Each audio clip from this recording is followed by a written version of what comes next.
Hi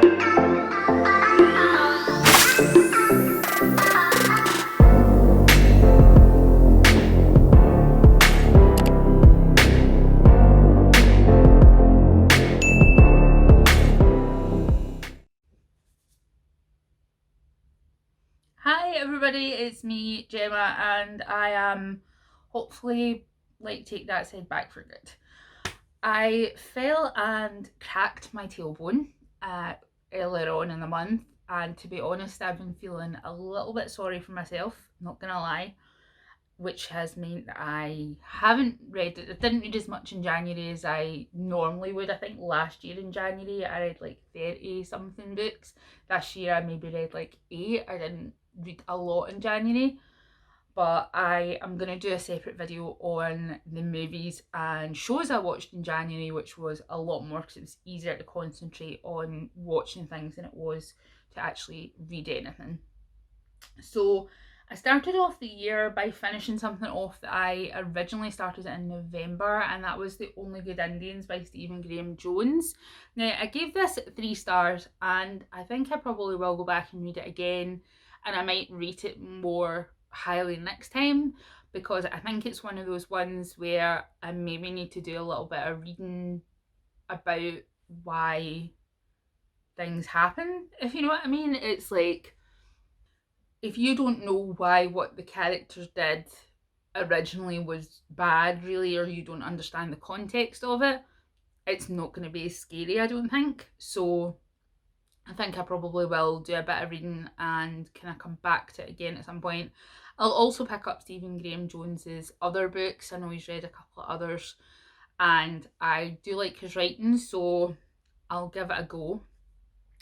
And then what did I read next? I read Little Bones by N.V. Jones, and this one was a sort of 3-star, bog standard little thriller set in England about a woman whose father was a serial killer, and she has been basically in hiding throughout her life. She's done her best to remain as sort of normal and unremarkable as possible, and the start of a true crime podcast and the kidnapping sort of pull her back into things that she doesn't want anything to do with. And I thought it was pretty good. It wasn't amazing, it was a bit out there, but yeah, it was fine. I'm going to say that a lot in this video. I'm going to say it was fine a lot, because a lot of it was just fine. I then read my first 5-star book of the year, which was not just fine, and that was Come Tumbling Down by Sean Maguire. It's number 5 in the Wayward Children series, and again it follows Jack and Jill, or centres around things to do with Jack and Jill and the world of the Moors. Now, the Wayward Children series is about children who've got to portal worlds like Narnia or Goblin Markets and come back and been changed by what's happened to them, and they have, had a hard time reintegrating into life and into society. So they go to the School for Wayward Children, which is run by a woman who herself was a sort of a portal child, and some of them want to go back to their worlds and some of them don't. And this one, as I say, follows Jack and Jill, who went to like a gothic sort of Frankenstein-y type world. I really like the Wayward Children series. I only really got into Sean Maguire last year, but I really like her writing style, and I know that I will pretty much keep up with the Wayward Children series as long as she's writing it. The next one, I believe, comes out in physical copy this month, actually. I think it's next week. Looking forward to that.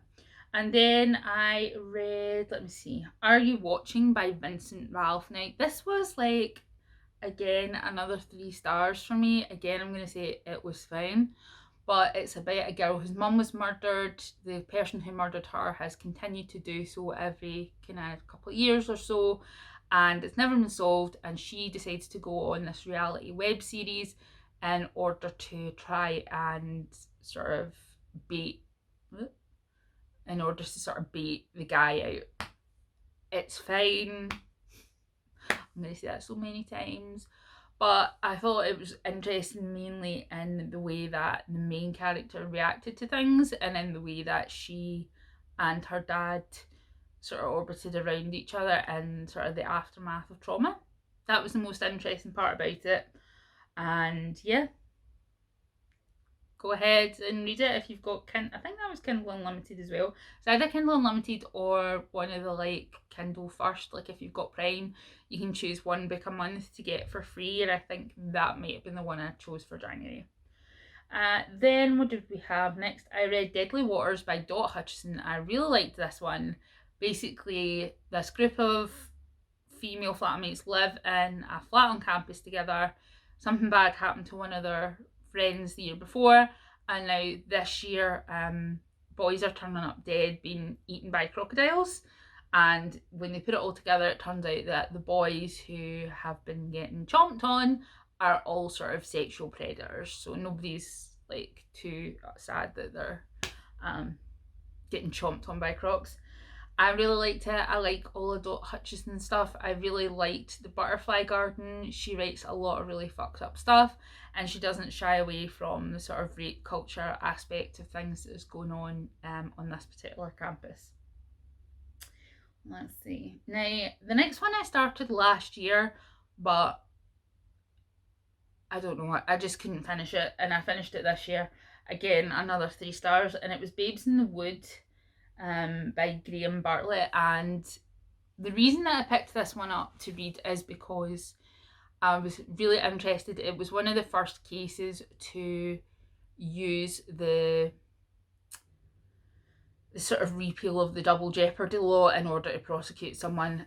2 little girls were murdered.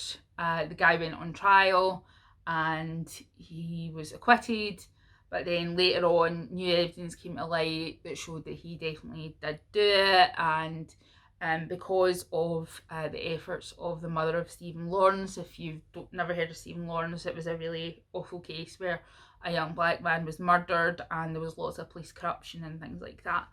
And his mum fought for years and years to get the double jeopardy law repealed so that the people who murdered her son could go on trial again. There is a very complex mechanism by which they have to show the evidence is substantive and new before you can do another prosecution, and this case was one of the ones that went forward. The other one that I think a lot of people know would be the World's End murders in Edinburgh, which also a very interesting case if you want to read about that. Angus Sinclair, total nutcase. It was an interesting book, and also it was interesting from the point of the sort of how the media played into a lot of stuff to do with the trial and the sort of court of public opinion as well. Then another 3 stars true crime one was Anyone You Want Me to Be, and this was by John E. Douglas and Stephen Singular. And this one is about a guy who's a con man, and in the sort of, just fix my hair, sorry, I really need a haircut. And in the very early days of the internet, he was one of the first sort of pioneers of online victim choosing. He lured women with the promise of like BDSM relationships and things like that. He committed something like 5 murders. He defrauded people out of hundreds of thousands of dollars.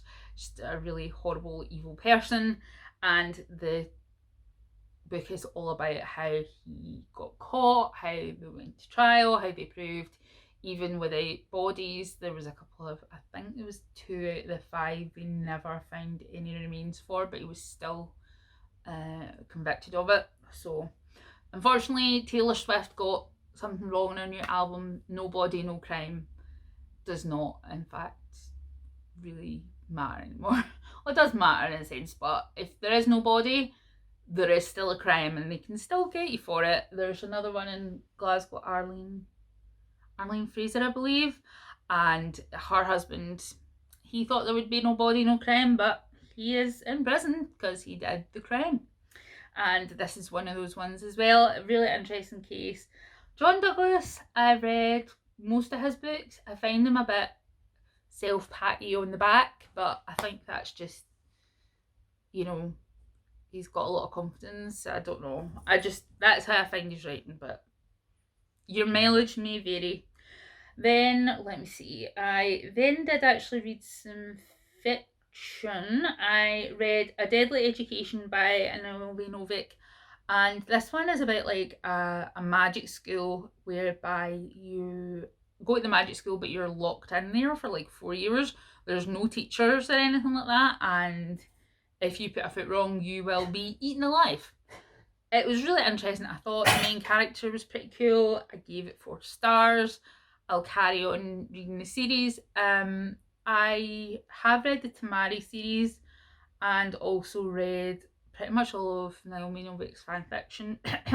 But I did quite like this, and yeah, I gave it 4 stars because I thought it was a bit different. And yeah, I like the main character quite a lot. Do you like my earrings? Me and snakes and earrings are just a thing. And then the last book that I read in January was Children of Blood and Bone by Tomi Adeyemi. This one had been on my TBR for an age. I've been meaning to read it for ages.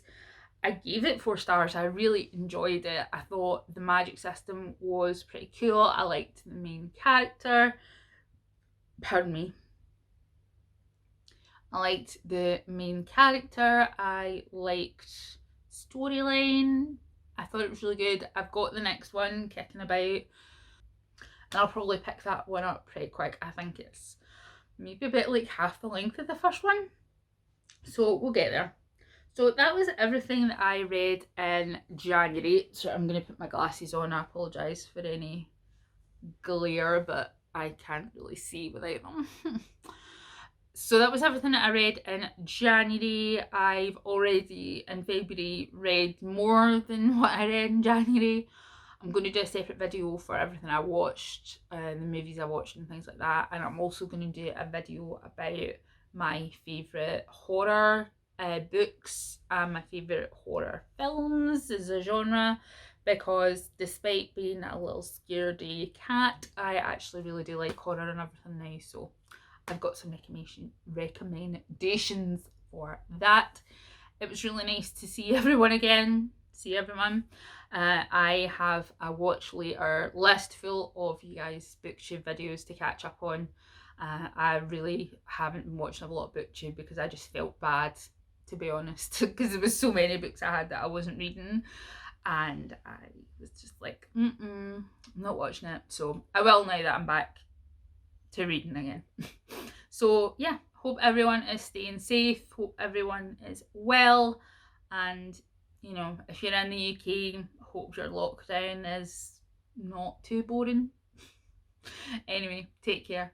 Mwah. Bye.